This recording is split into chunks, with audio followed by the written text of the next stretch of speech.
അമരൻ ശിവകാർത്തികേയന്റെ പുതിയ ചിത്രം ഒരു റിയൽ ലൈഫിനെ സിനിമയാക്കിയിട്ടുള്ള ഒരു ചിത്രമാണ്. മേജർ മുകുന്ദ് വരദരാജന്റെ ജീവിതം സിനിമയാക്കിയ ചിത്രം. അടിപൊളി മേക്കിംഗ്, എല്ലാവരും അടിപൊളി പെർഫോമൻസ്. ഇതിൽ ഒരു രക്ഷയില്ല.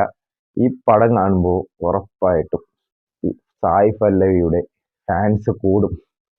അതുപോലത്തെ ഒരു ഒരു സ്ക്രീൻ സ്പേസും ഒരു കെമിസ്ട്രി ഒക്കെ ആയിരുന്നു സായി പല്ലവിയും ശിവകാർത്തികേയനും തമ്മിലുള്ള ആ ഒരു സീൻസും കാര്യങ്ങളും, അവരുടെ റൊമാൻസും ആ റിയൽ ലൈഫിലുള്ള അതേ സംഭവങ്ങൾ തന്നെയാണ് ഇത് പടമാക്കി എടുത്തേക്കുന്നത്. ചുമ്മാ വെറുതെ സിനിമാറ്റിക് എലമെന്റ്സ് ഒക്കെ എത്തി ഒരുമാതിരി നശിപ്പിച്ചു കളഞ്ഞില്ല. അടിപൊളിയായിട്ട് എടുത്തിട്ടുണ്ട്. ആ ഒരു ഫീൽ ഉണ്ടല്ലോ, ആ പടം തുടങ്ങുമ്പോൾ തൊട്ടുള്ള അവർ ആ ഒരു കെമിസ്ട്രി സാധനം കാണുമ്പോൾ നമുക്കൊരു വല്ലാത്തൊരു ഫീൽ. എനിക്ക് പേഴ്സണലായിട്ട് ഒരു ഭയങ്കര ഒരു ഫീൽ ആയിരുന്നു. എനിക്ക് പറഞ്ഞറിയിക്കാൻ പറ്റില്ല, അതുപോലത്തെ ഒരു ഫീലിംഗ് ആയിരുന്നു.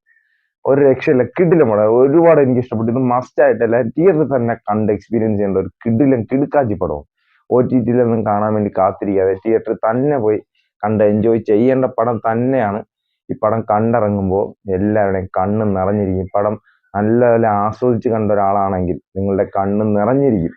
എനിക്കൊക്കെ പേഴ്സണലായിട്ട് കണ്ണ് നിറഞ്ഞാണ് ഞാൻ തിയേറ്ററിൽ നിന്ന് പടം കണ്ടിറങ്ങിയത്. ഭയങ്കരമായിട്ട് ഇഷ്ടപ്പെട്ടു. കിടിലം പടം. നമുക്ക് രോമാഞ്ചമൊക്കെ വരുന്ന കിടിലം കിടിലം സീൻസും ഒരുപാടുണ്ട്. ഒരുപാട് പറഞ്ഞ ആ എക്സൈറ്റ്മെന്റ് ഞാൻ നശിപ്പിക്കും. നിങ്ങൾ കണ്ട് മനസ്സിലാക്കണം. അപ്പോൾ ഉറപ്പായിട്ടും കണ്ടുപോകുക. കണ്ടു നോക്കിയിട്ട് നിങ്ങളുടെ അഭിപ്രായം കമന്റിൽ അറിയിക്കുക.